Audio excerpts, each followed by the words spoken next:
السلام علیکم ورحمۃ اللہ وبرکاتہ۔ ان الحمد للہ نحمده ونستعینه ونستغفره ونعوذ باللہ من شرور انفسنا ومن سیئات اعمالنا من يهده الله فلا مضل له ومن يضلل فلا هادي له أشهد أن لا إله إلا الله وأشهد أن محمدًا عبده ورسوله أما بعد فإن أصدق الحديث كتاب الله وخير الهدي هدي محمد صلى الله عليه وسلم وشر الأمور محدثاتها كل محدثة بدعة كل بدعة ضلالة وكل ضلالة في النار فأعوذ بالله من الشيطان الرجيم بسم الله الرحمن الرحيم يا أيها الذين آمنوا اتقوا الله حق تقاته ولا تموتن إلا وأنتم مسلمون يا أيها الناس اتقوا ربكم الذي خلقكم من نفس واحدة وخلق منها زوجها وبث منهما رجالا كثيرا ونساء واتقوا الله الذي تساءلون به والأرحام إن الله كان عليكم رقيبا يا أيها الذين آمنوا اتقوا الله وقولوا قولا سديدا يصلح لكم أعمالكم ويغفر لكم ذنوبكم ومن يطع الله ورسوله فقد فاز فوزا عظيما وقال تعالى إن الدين عند الله الإسلام وقال في موضع آخر يا أيها الذين آمنوا إذا تداينتم بدين إلى أجل مسمى فاكتبوه۔ قابل احترام معزز سامعین و سامعات، خطبہ مسنونہ کے بعد تمام تعریفیں اسے اللہ رب العالمین کے لیے لائق و دیبا ہیں جو اللہ تعالیٰ میری اور آپ کا ساری دنیا کا خالق اور مالک ہے۔ بعدہ لاکھوں درود و سلام ہو جناب آقا محمد الرسول اللہ صلی اللہ علیہ وسلم پر، جنہوں نے اللہ تبارک و تعالیٰ کے احکامات اور اس کے پیغامات کو میرے اور آپ تک پہنچایا۔ معزز سامعین، یہ دین اسلام جسے میں اور آپ اختیار کر چکے ہیں، یہ دین رحمت ہے، یہ دین اللہ تبارک و تعالیٰ کا پسندیدہ مذہب ہے۔ اس دنیا فانی میں جس میں اور آپ زندگی بسر کر رہے ہیں، اس میں بہت سارے ادیان پائے جاتے ہیں، طرح طرح کے مذاہب ہیں۔ ان تمام مذاہب میں افضل اور اعلیٰ مذہب اللہ کے نزدیک پسندیدہ اور محبوب اگر کوئی مذہب ہے تو وہ مذہب صرف دین اسلام ہے۔ اسی کے متعلق اللہ رب العالمین نے کہا ان الدین عند اللہ الاسلام۔ اللہ تبارک و تعالیٰ کے نزدیک سب سے پسندیدہ اور محبوب دین اگر کوئی ہے تو وہ صرف دین اسلام ہے۔ میرے بھائیو، دین اسلام جہاں مجھے اور آپ کو عبادات کا حکم دیتا ہے، عبادات کو اچھے طریقے سے کرنے کا حکم دے رہا ہے، وہیں دین اسلام مجھے اور آپ کو معاملات کے بارے میں بھی تعلیمات دیتا ہے۔ ہمارا دین بھی اچھا ہے، ہمارے اخلاق بھی اچھے ہو، ہمارے عبادات بھی اچھے ہو، ہمارے معاملات بھی اچھے ہو، لیکن آج معاشرے کے اندر ہم دیکھتے ہیں کہ ہم تو نماز کے اندر مسجد میں پہلے صف کے مصلی ہیں، 5 وقت کی نمازیں پابندی کے ساتھ میں جماعت کے ساتھ ادا کرتے ہیں اللہ کے گھر میں پہنچ کر کے، لیکن جہاں ہمارے معاملات کے بارے میں دیکھا جائے تو خون کے آنسو بہانا پڑتا ہے۔ یاد رکھے کہ جیسے ہمارے عبادات اچھے ہیں، جیسے ہمارے عبادات اول وقت میں ادا ہو رہے ہیں، رسول اکرم صلی اللہ علیہ وسلم کی اتباع عبادات میں ہو رہی ہے، تو ویسے ہی ہماری اتباع رسول کی معاملات میں بھی ہونا چاہیے، اخلاق میں بھی ہونا چاہیے۔ عبادات میں جیسے اللہ کے نبی نمونہ ہیں، ویسے ہی معاملات کے اندر بھی ہیں۔ معاملات کی بات جہاں آتی ہے تو معاملات میں ایک بہت بڑا معاملہ جس سے دنیا کے تمام مسلمان الا ماشاء اللہ اکثر و بیشتر لوگ اس معاملے کے اندر جہاں کوتاہی کرتے ہیں وہ معاملہ ہے قرض کا لین اور دین۔ قرض کے لینے کے معاملے میں بھی دین اسلام بہت سارے ہدایات دے رہا ہے۔ اور قرض کے ادا کرنے والے کے لیے بھی بہت سارے معاملات کے بارے میں بتاتا ہے اور شرائط اور کنڈیشن بتاتا ہے۔ دینے والے کو اس بات کا حکم دیا کہ آپ جب قرض دے رہے ہیں تو قرض کے دینے کے لیے یہ شرائط ہیں، وہ شرائط کا خیال رکھتے ہوئے آپ قرض کو دیں۔ اور لینے والے کو بھی اس بات کا حکم دیا گیا ہے کہ اگر آپ کے اندر یہ شرائط پر عمل پیرا ہونے کی طاقت ہے تو قرض لے لو، ورنہ قرض نہ لینا چاہیے اس کو۔ قرض دینے کے بارے میں بھی اسلام ہدایت دیتا ہے اور لینے کے معاملے میں بھی ہدایت دیتا ہے۔ قرآن کریم کی سب سے بڑی جو آیت سورہ بقرہ کی آیت ہے، وہ آیت کے اندر اللہ تبارک و تعالیٰ قرض کے تعلق سے یہ احکامات دیا، یہ حکم دیا کہ جب آپ کسی کو قرض دیتے ہیں تو قرض دینا اچھا عمل ہے۔ جسے بھی آپ قرض دے رہے ہیں تو قرض دینے والے آدمی کے لیے آپ کی شرط یہ ہے کہ کب دیں گے، کتنا دے رہے ہیں، کب واپس دیں گے، تو وہ رقم بھی لکھ لی جائے اور جو وقت ہے وقت مقررہ بھی اس کے اندر رکھ لیا جائے اور دو لوگوں کو گواہ بھی بنا لیا جائے اس کو۔ یہ دین اسلام کی تعلیمات کی شرائط ہے۔ یہ شرائط کو رکھ کر کے، یہ شرائط کو سامنے رکھ کر کے قرض دینے والے کو چاہیے کہ اسے قرض دینا چاہیے، اور قرض لینے والے کے لیے بھی ہدایت دیے ہیں۔ میں تفصیل سے انشاءاللہ آگے چل کر کے بتاؤں گا۔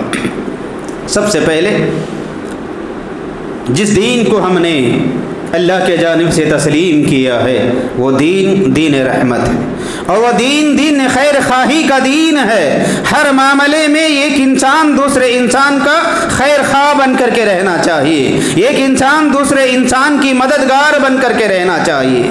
سب سے بہترین مسلمان اللہ کے نگاہ میں وہ مسلمان ہے، خیر الناس من انفع الناس۔ اللہ کے نبی صلی اللہ علیہ وسلم نے فرمایا تم میں بہترین انسان وہ ہے جو لوگوں کے لیے اچھے معاملات والا ہو، جو لوگوں کو فائدہ پہنچانے والا ہو، جو لوگوں کو نقصان سے روکنے والا ہو، لوگوں کو مصیبت سے بچانے والا ہو، پریشانی کے حالت میں ساتھ دینے والا ہو، غمگساری کرنے والا ہو، مدد کرنے والا ہو، انسانیت رکھنے والا جو ہوتا ہے وہ بہترین انسان ہے۔ میرے بھائیوں، رسول اکرم صلی اللہ علیہ وسلم غار حرا سے جب پہلی مرتبہ وحی نازل ہوئی تو پریشان ہو کر کے پریشانی کے عالم میں اللہ کے نبی صلی اللہ علیہ وسلم جب گھر گئے، اما خدیجہ رضی اللہ عنہا نے جن صفات کا ذکر کرتے ہوئے رسول اکرم صلی اللہ علیہ وسلم کو تسلی دیا، ان صفات میں سے ایک صفت یہ بھی ہے کہ آپ خیر خواہ ہیں، لوگوں کی مدد کرتے ہیں، لوگوں کا تعاون کرتے ہیں، لوگوں کے ساتھ میں آپ بھلائی کا معاملہ کرتے ہیں۔ خدیجہ رضی اللہ عنہا نے اللہ کی قسم کھا کر کے کہا واللہ لا یخزیک اللہ ابدا، اے اللہ کے نبی صلی اللہ علیہ وسلم، اللہ تعالیٰ آپ کو کبھی بھی ضائع نہیں کرے گا، اللہ تعالیٰ آپ کو نقصان نہیں پہنچائے گا، کیونکہ آپ اللہ کے بندوں کے ساتھ میں خیر خواہی کرتے ہیں، آپ اللہ کے بندوں کی مدد کرتے ہیں، آپ اللہ کے بندوں کا تعاون کرتے ہیں۔ اس لیے میرے بھائیوں، مجھے اور آپ کو چاہیے اللہ تعالیٰ نے جسے جو صلاحیت دی ہے وہ صلاحیت کے اعتبار سے ہم دوسروں کے کام آنا چاہیے۔ اگر اللہ نے ہمیں مال سے نوازا ہے، اگر کوئی غریب اور مسکین آدمی آتا ہے، مجبوری کے حالت میں اگر آتا ہے، وہ قرض کو ادا کرنے کی طاقت بھی اگر رکھتا ہے، اس کے اوپر اعتماد بھی اگر آپ کو ہے، تو پھر اسے وہ رقم ادا کرے، وہ رقم اسے بطور قرض دے جس کی اسے ضرورت اور اس کی حاجت ہو۔ تو لوگوں کی مدد کرنا چاہیے۔ اب یہ لوگوں کی مدد کرنے کا، لوگوں کا تعاون کرنے کا فائدہ کیا ہوگا؟ پیارے نبی جناب محمد رسول اللہ صلی اللہ علیہ وسلم نے فرمایا واللہ فی عون العبد ما کان العبد فی عون اخیہ۔ پیارے نبی رسول اللہ صلی اللہ علیہ وسلم نے فرمایا جب تک تم اپنے بندوں کی، اپنے بھائیوں کی مدد کرو گے، جب تک تم اللہ کے بندوں کی مدد کرو گے، اپنے بھائیوں کی مدد کرو گے، تو اس وقت کو اللہ تبارک و تعالیٰ تمہاری مدد میں لگا ہوا رہتا ہے۔ اگر آپ کسی کو مشکل سے بچاؤ گے تو اللہ آپ کو مشکل سے بچائے گا، اگر آپ کسی کو صدقہ کرو گے تو اللہ تبارک و تعالیٰ آپ کے مال میں اضافہ کرے گا، اگر کسی کی آپ رہنمائی کرو گے تو اللہ تعالیٰ بھی آپ کی رہنمائی کرے گا۔ بلکہ اس سے بڑھ کر کے جناب محمد رسول اللہ صلی اللہ علیہ وسلم نے فرمایا، یاد رکھو میرے بھائیو، اللہ کے نبی صلی اللہ علیہ وسلم کا یہ پیغام ہے، اللہ کے نبی کا یہ حکم ہے، اللہ کے نبی کے جانب سے یہ خوشخبری ہے کہ اگر آپ अपने किसी भाई को दुनिया में किसी मुसीबत से नजात दिलाते हैं तो क़यामत के दिन अल्लाह ताला आखिरत की मुसीबतों से अल्लाह आपको नजात दिलाएगा। अगर आप किसी के परेशानी को हल कर रहे हैं तो क़यामत के दिन अल्लाह तबारक व तआला वो परेशानियों से आपको नजात दिलाएगा। अगर आप दुनिया में किसी की मदद करोगे क़यामत के दिन अल्लाह तबारक व तआला आपके परेशानियों को हल करेगा, अल्लाह आपकी मदद करेगा। खुलासा कलाम, ऐसे बहुत सारी अहादीस, बहुत सारी आयात इस बात की तरफ तवज्जो दिलाते हैं। साहिब खैर हजरात जो है, मालदार आदमी जो है, उसके कमाई के अंदर वो खा करके, बीवी बच्चों को खिला करके, रिश्तेदारों को दे करके, सारे लोगों के हुकूक को अदा करने के बाद अगर उसके पास कोई रकम मौजूद होती है, अगर उसके पास कोई रकम बाकिया रहती है, तो ऐसी हालत में अगर कोई साहिब हाजत आपके पास आकर के अगर हाजत को रखता है तो आप इस्लामी शरीयत के जो ख़वानीन हैं वो ख़वानीन के ऊपर अमल करते हुए आप उसे कर्ज दीजिए। उसको जो माल आपके पास में इजाफा है, मेरी बात बराबर सुन ले, जो माल आपके पास बतौर इजाफा है वो माल को बैंकों में जमा करके रखने के बजाय अगर वो माल किसी आदमी की मदद में काम आ सकता है तो आप यकीनन उस आदमी की मदद कीजिए, अल्लाह तबारक व तआला आपकी मदद करेगा। माल के रखते हुए भी अगर कोई हाजतमंद आपके पास आता है और उसे माल नहीं दे रहे हैं, अगर आप उसे अदा नहीं कर रहे हैं, मदद नहीं करते हैं, कर्ज नहीं दे रहे हैं, मेरे भाइयों याद रखो इस्लाम में कमाना भी जायज़ है, इस्लाम में कमाना भी इबादत है, बीवी बच्चों को खिलाना भी इबादत है, माँ बाप को देना भी इबादत है। तो ऐसे ही किसी गरीब की मदद करना ये भी नेकी है, ये भी सदका है। जनाब मोहम्मद रसूलुल्लाह सल्लल्लाहु अलैहि वसल्लम ने कर्ज देने वाले की फजीलत को बयान कर हुए कहा, अगर कोई हाजतमंद आदमी आपके पास आता है, अपनी ज़रूरत को उसके तुम्हारे सामने रखता है, आपको यकीन है कि ये बंदा वापस पैसा कर देगा, तो इस्लामी शरीयत जो हुक्म दे रही है वो तमाम अहकाम पर अमल करते हुए कब वापस करेगा, वो तारीख को भी लिख लिया जाए और लोगों को गवाह भी रख लिया जाए, तहरीर शक्ल में लिख करके रख करके आप उसकी मदद कीजिए, तो इसका सवाब क्या होगा। जनाब मोहम्मद सल्लल्लाहु अलैहि वसल्लम ने फरमाया, अगर आपने किसी आदमी को 10,000 रुपये बतौर कर्ज अदा की है और वो कर्ज की रकम अदा करने के लिए जो मोहलत आप दे रहे हैं, 1 महीने की, 2 महीने की या 3 महीने की या 6 महीने की, 1 साल की जो मुद्दत आप दे रहे हैं, जनाब मोहम्मद सल्लल्लाहु अलैहि वसल्लम ने फरमाया वो पूरी मुद्दत ख़त्म होने तक जितनी रकम आपने उसे बतौर कर्ज दी है वो रकम अल्लाह के राह में सदका करने का सवाब तुम्हारे आमाल में लिखा जाएगा। उसको अगर किसी ने 10,000 दिया है तो अल्लाह ताला वो कर्ज की अदायगी करने के वक्त तक उसके नामा या अमाल में उतना पैसा उसे सदका करने का सवाब उसे मिलेगा। और अल्लाह के नबी सल्लल्लाहु अलैहि वसल्लम ने यह भी फरमाया, अगर आपने किसी को कर्जा दे दिया है और वक्त मुकर्ररा लिख लिया गया है, वो वक्त मुकर्ररा पर अदा नहीं कर रहा है, फिर भी आपके सामने आकर के दरख्वास्त कर रहा है, आपसे रिक्वेस्ट कर रहा है कि जो मोहलत के अंदर मैं पैसा वापस करने का वादा किया था अभी मुझे इंतज़ाम नहीं हुआ है, मैं आपसे और मज़ीद कुछ मोहलत चाहता हूँ, अगर आपके पास ताकत है मोहलत दे सकते हैं तो आप उसे मोहलत दे दीजिए। यहाँ अल्लाह के नबी सल्लल्लाहु अलैहि वसल्लम ने फरमाया कि उस आदमी को 18 दर्जा सवाब अल्लाह के नबी सल्लल्लाहु अलैहि वसल्लम ने फरमाया अल्लाह ताला उसे देगा। मेरे भाइयों, अल्लाह रब्बुल आलमीन ने कहा, अल्लज़ी जमअ मालन व अद्ददा यहसबु अन्ना मालहु अखलदा। मेरे भाइयों, हमारे पास जो रकम मौजूद होती है वो रकम के मौजूद होते हुए भी जो हमने बैंकों में जमा करके रखा हुआ है, अब ये माल को मांगने के लिए कोई ज़रूरतमंद आदमी आता है जिसके ऊपर आपको एतमाद हो, जिसके ऊपर आपको भरोसा हो, वह कर्ज को वापस कर सकता हो, तो उसे लिखा पटी करने के बाद वो रकम को उसे बतौर मदद दिया करो, अल्लाह तबारक व तआला आपकी भी मदद करेगा। ये कर्ज देने वाले के लिए हुक्म दिया गया है, ये मेरा भाई है, ये मेरा रिश्तेदार है, ये मेरा पड़ोसी है, ये सोच करके नहीं, बल्कि अल्लाह ने यह हुक्म दिया है कि अल्लाह के बंदों में से किसी भी बंदे की अगर आप मदद करेंगे तो अल्लाह ताला आपकी मदद करेगा। अगर उसकी परेशानी आप दूर करेंगे, अल्लाह आपकी परेशानी दूर करेगा। अगर आप उसकी मदद करेंगे, अल्लाह आपकी मदद करेगा। अगर आप उसकी खैर खाही चाहेंगे, अल्लाह ताला आपकी भी खैर खाही चाहेगा। तो लिहाजा वो तमाम अहबाब जिसके पास माल बचत है वो खुद खा करके, रिश्तेदारों को खिला करके, सारे ज़रूरियात को पूरी करने के बाद उसके पास अगर रकम मौजूद है तो ऐसे साहिब हाजत के पास, ऐसे मालदार आदमी के पास अगर कोई ज़रूरतमंद अपनी ज़रूरत को लेकर के आता है तो यकीनन आप उसकी मदद कीजिए, आप उसकी खिदमत कीजिए, आप उसका ताउन कीजिए, उसे मोहलतें दीजिए। अल्लाह रब्बुल आलमीन की मेहरबानियाँ आपके ऊपर नाजिल होंगी। ये कर्ज़ के देने वाले के ताल्लुक़ से।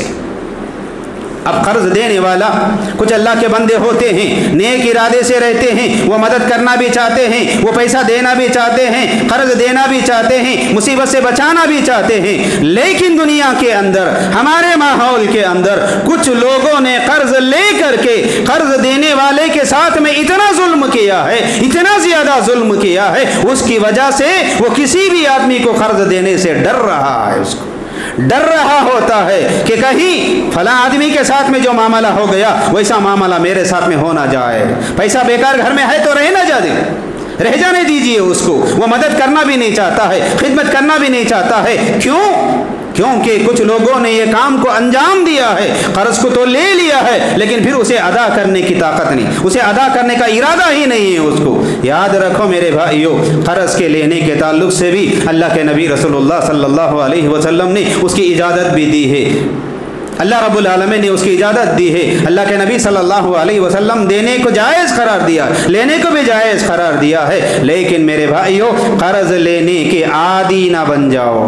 कर्ज उसी वक्त में लिया जाएगा, कर्ज उसी वक्त में लेना चाहिए जब आदमी को सख्त ज़रूरत पड़ जाए, कोई मुसीबत के अंदर मुब्तला हो गया है, कोई परेशानी उसे लाहिक हो गई है। अब यहाँ पर उसे कर्ज लेने के अलावा कोई चारा ही नहीं है, तो ऐसी हालत में जाकर के कर्ज ले लीजिए। कर्ज देने वाला आपका मोहसिन होता है, आप उसका शुक्रिया अदा करना चाहिए, आप उसके हक में दुआए खैर करते रहना चाहिए। यहाँ मामला उल्टा होता है, पैसा लेते वक्त में, कर्ज लेते वक्त में हाथ बांध करके लेते हैं, आजिज़ी करके लेते हैं, चापलूसी करके लेते हैं, लेकिन जैसा ही कर्ज के अदा करने का मामला आता है रौड़ी बन करके खड़ा हो जाता है, दुश्मन बन करके खड़ा हो जाता है, गद्दार बन करके खड़ा हो जाता है और उसे उल्टा डराने लगता है उसको। हम यहीं रहते हैं, आज नहीं कल देंगे, जाओ, आज नहीं देंगे कल देंगे, कल फिर जब जाता है तो फिर कहता है देंगे नहीं, क्या करेगा, अब हमारे पास मौजूद नहीं है। जब ऐसी आदतें देने लेने वालों के पास आएंगे तो देने वाला कहाँ से देगा मेरे भाइयों। ज़रूरत के तहत कर्ज को लेना जायज़ है, अब ले सकते हैं। क्या ज़रूरत है आप सोचिए कि कर्ज के लेने से पहले 1000 मरतबा सोचिए कि जो कर्ज मैं ले रहा हूँ वो कर्ज के अदा करने की ताकत है या नहीं है। कर्ज की अदायगी की हमारे पास अगर ताकत और इस्तिताअत रहे तो लेना है। किसी के पास मौजूद है, वो पैसा आया नहीं है तो इसकी वजह से आप वो बहाना उसे वो आप बता करके ले सकते, फलां जगह से आना है, इतना आना है, नहीं आया, इतने दिनों में आएगा, हम आपको दे देंगे या कमा करके दे देंगे। अब यहाँ क्या है, मुहावरा मशहूर है, चोरी करने से बेहतर है कि कर्ज ले ले, या जब कर्ज मिल जाता है तो चोरी क्यों करना है। कर्ज के लेते वक्त में इरादा उसका ये होता है कि ले लिया जाए फिर उसे सताया जाए। कई लोग ऐसे हैं कि कर्ज देने के बाद खून के आंसू रो रहे हैं। ये लोग फ़ोन करे तो फ़ोन उठाता नहीं है, घर के पास गए तो झूठे दावे, झूठे वादे करता है, वादे के ऊपर वादा करता है। जब फोर्स करके अगर पूछा जाए तो वहाँ पर लड़ाई की बात आ जाती है, मारपीट की बात आ जाती है। जब माशरे के अंदर कर्ज की अदायगी करने वाले ऐसे लोग रहेंगे तो देने वाला भी देने के लिए तैयार नहीं होगा मेरे भाइयों। याद रखो, कर्ज के ऊपर कर्ज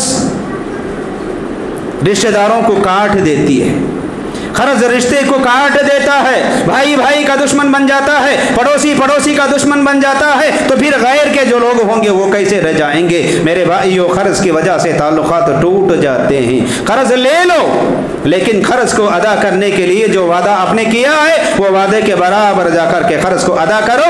अगर वक्त के बराबर अदा नहीं करे हैं तो आपकी जिम्मेदारी बनती है, आपका यह फर्ज बनता है कि आप उसके घर के पास चल करके जाए उसके पास और उसे ढूंढे जाकर के आप उसे, और उससे माफी मांगे आप उससे, और उससे आप माजिरत करें, मेरे भाई आपके पास मैंने रकम लिया था, ये वक्त में देने का वादा किया था लेकिन नहीं अदा कर सका, मैं आपसे माफी चाहता हूं और मुझे कुछ मोहलत दे दीजिए। जब ये प्यारे अंदाज से जाकर के माफी मांगेगा, मोहलत मांगेगा, तो मोहलत देने वाला भी देगा। यहाँ उल्टा होता है, चोर उल्टा कोतवाल डांटे।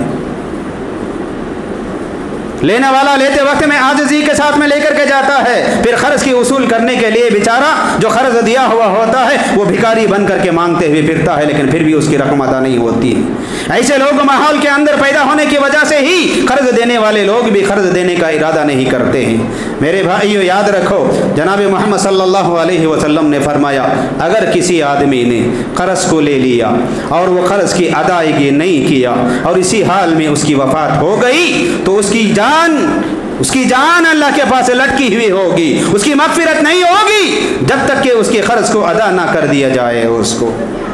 जनाब मोहम्मद सल्लल्लाहु अलैहि वसल्लम से सहाबा किराम ने पूछा, अल्लाह के नबी सल्लल्लाहु अलैहि वसल्लम, अगर कोई आदमी अल्लाह के राह में जिहाद के लिए जा रहा है, अल्लाह के राह में जिहाद कर रहा है, फिर वह आदमी अगर शहीद हो जाए, अल्लाह ताला उसके तमाम गुनाहों को माफ़ कर देगा? अल्लाह के नबी सल्लल्लाहु अलैहि वसल्लम ने फरमाया कि हाँ, अल्लाह ताला उसके गुनाहों को माफ़ कर देगा। फिर वह साहबी जाने लगे तो अल्लाह के नबी ने फिर बुलाया, फिर उससे पूछा, क्या आपने सवाल किया था? फिर सवाल उन्होंने दोहराया। अल्लाह के नबी जवाब देते हुए कहा, हाँ, अल्लाह ताला उसके तमाम गुनाहों को माफ़ कर देगा, लेकिन अल्लाह कर्ज को माफ़ नहीं करेगा। ये एक मुजाहिद जो अल्लाह के राह में अपने जान को कुर्बान कर रहा है, वो आदमी अल्लाह के दीन के खातिर लड़ रहा है, शहीद की मौत उसे मिली है, शहादत उसे नसीब हुई है, फिर भी मेरे भाइयों उसकी मग़फ़िरत नहीं होगी और उसकी जान लटकी हुई होगी अल्लाह के पास। याद रखो, जब तक उसकी कर्जदारी अदा नहीं होगी तब तक उसकी मग़फ़िरत नहीं होगी। आप सल्लल्लाहु अलैहि वसल्लम की आदत हुआ करती थी, जनाब मोहम्मद सल्लल्लाहु अलैहि वसल्लम मदीने के अंदर कोई भी आदमी मर जाता, मुसलमान आदमी मर जाता, अल्लाह के नबी सल्लल्लाहु अलैहि वसल्लम को बुलाया जाता, अल्लाह के नबी खड़े होकर आते और खड़े होकर के उसकी नमाज जनाजा पढ़ाते थे, और नमाज जनाजा पढ़ाने से पहले अल्लाह के नबी सल्लल्लाहु अलैहि वसल्लम पूछा करते थे, क्या इस आदमी के ऊपर कोई कर्ज है?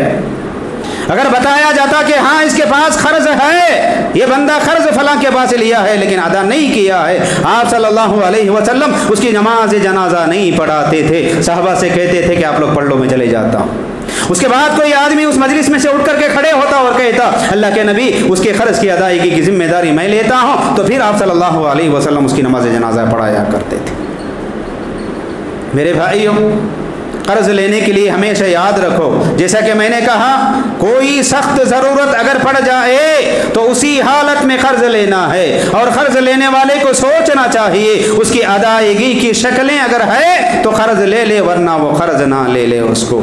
आज हम दुनिया के अंदर देखते हैं, घर में फ्रिज नहीं है, जाओ पड़ोसों से 10,000 कर्ज लो, कर्ज में फ्रिज ला करके रखो, कर्ज में वॉशिंग मशीन लेकर के आओ, कर्ज में गाड़ी ले रहे हैं, कर्ज में घर बन रहे हैं, कर्ज में शौक़े कर रहे हैं, कर्ज में अय्याशी कर रहे हैं। क्या ये दीन इस्लाम ने इसकी इजाज़त दी है? नहीं। यकीनन वो आदमी गुनहगार है जो कर्ज करके कर्जदारी में अय्याशी कर रहा है, लोगों के माल में ऐश परस्ती कर रहा है और उसे धोखा देने के इरादे से कर्ज ले रहा है। छोटी छोटी ज़रूरतों के लिए मेरे भाइयों कर्ज का लेना नहीं है, ज़रूरत के लिए कर्ज ले सकते हैं लेकिन ख्वाहिशात के लिए नहीं।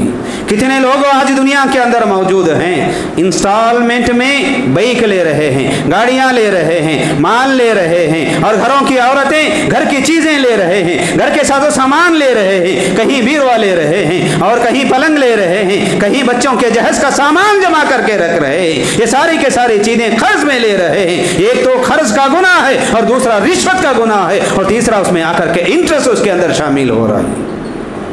ضرورت کے تحت قرض لینا دین اسلام نے اس کی اجازت دی ہے، عیاشی کرنے کے لیے نہیں۔ ماحول میں ہم دیکھتے ہیں بہت سارے لوگ ایسے ہیں وہ کمانے کے لیے نہیں جاتے ہیں، محنت نہیں کر رہے ہیں، بلکہ گھر میں بیٹھے ہوئے رہتے ہیں۔ آج اس سے قرض لے لیا، کل اس سے قرض لے لیا، پرسوں اس سے قرض لے لیا، اور قرض کے اندر ہی زندگی گزر جاتی ہے۔ جب قرض زیادہ ہو جاتا ہے تو بستی چھوڑ کر کے بھاگ جاتا ہے یا تو خودکشی کر کے مر جاتا ہے۔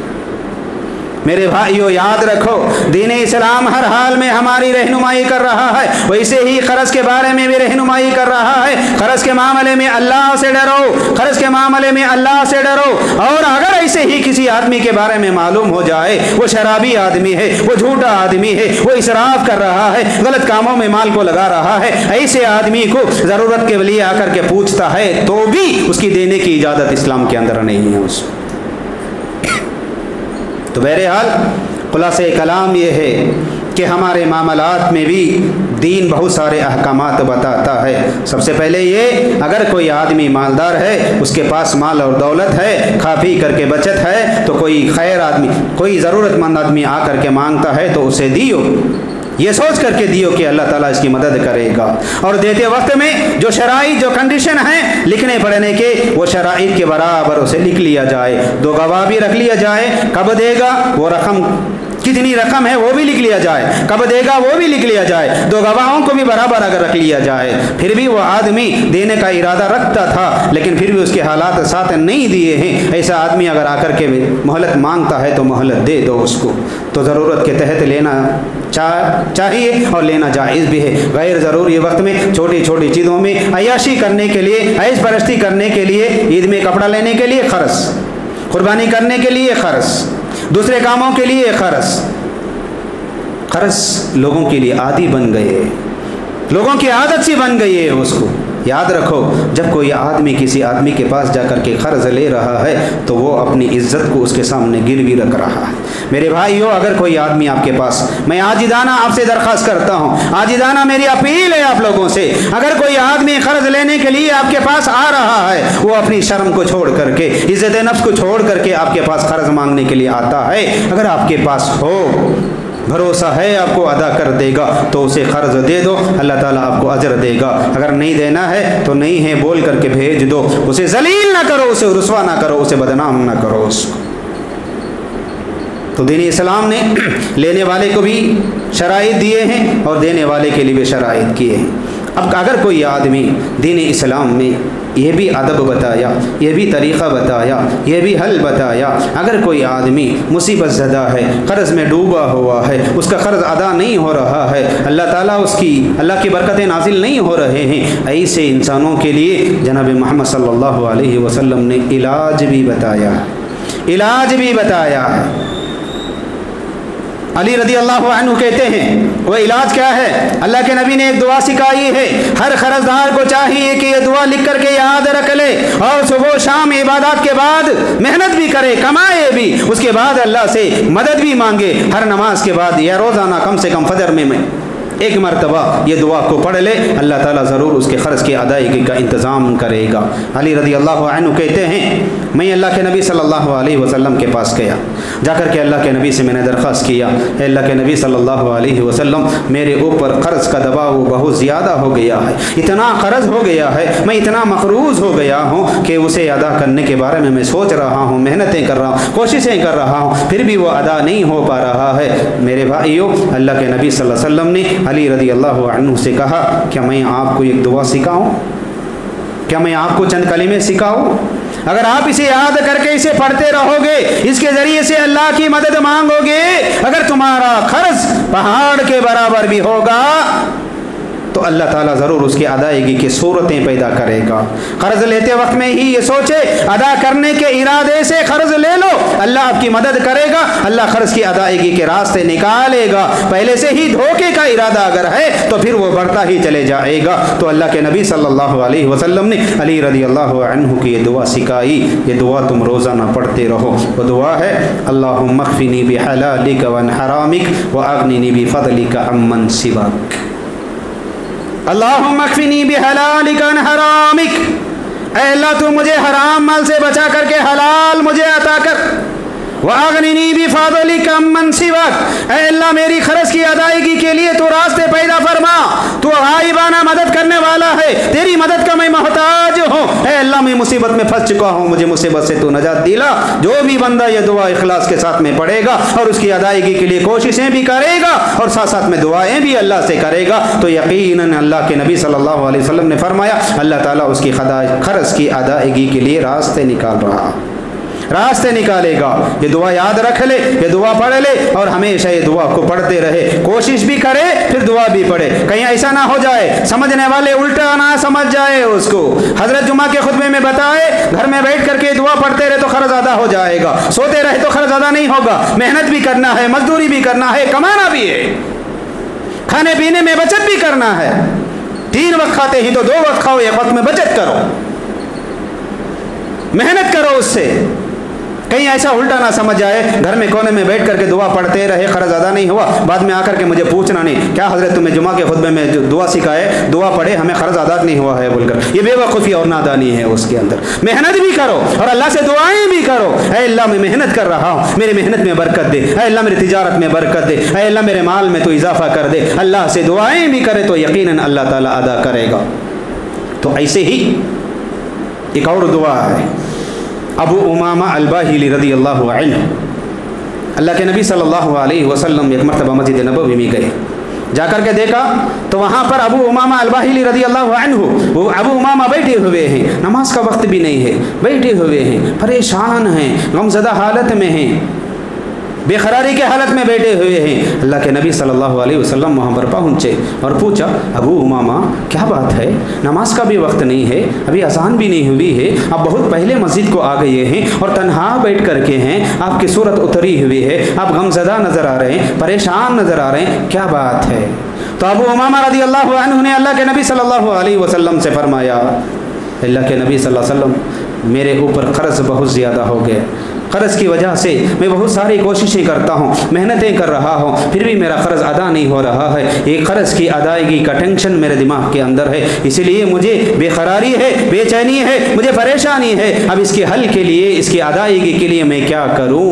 तो वहाँ पर भी रसूलुल्लाह सल्लल्लाहु अलैहि वसल्लम ने अबू उमामा से कहा और उनको एक दुआ सिखाई कि तुम अल्लाह से पनाह मांगो। बहुत सारी चीज़ों से पनाह मांगने का हुक्म दिया, हुज़्न से पनाह मांगो, गम से पनाह मांगो, हसद से पनाह मांगो, दुश्मन से पनाह मांगो। वैसे ही अल्लाहुम्मा इन्नी अऊज़ु बिका मिन गलबतिद्दैन, ऐ अल्लाह क़र्ज़ के बोझ के तले दबे जाने से मैं तेरी पनाह चाहता हूँ।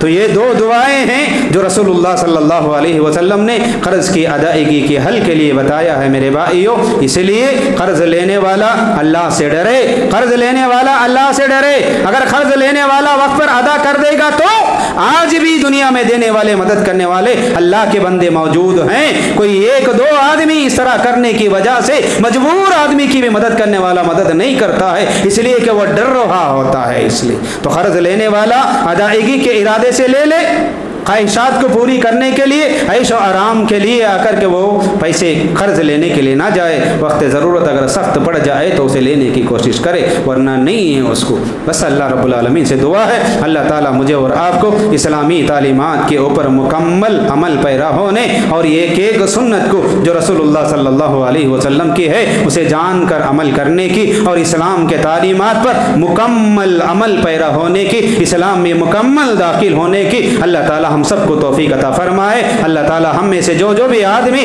परेशान हाल है अल्लाह ताला उसकी परेशानियों को दूर करे, जो जो भी मखरूज है अल्लाह ताला उसके ख़र्च की अदायगी का इंतज़ाम फरमाए, अल्लाह ताला उसकी गायबाना मदद फरमाए, अल्लाह रब्बुल आलमीन उसकी इज़्ज़त की हिफाजत फरमाए। आमीन। अक़ूलु क़ौली हाज़ा अस्तग़फ़िरुल्लाह ली व लकुम व लिसाइरिल मुस्लिमीन अजमाइन।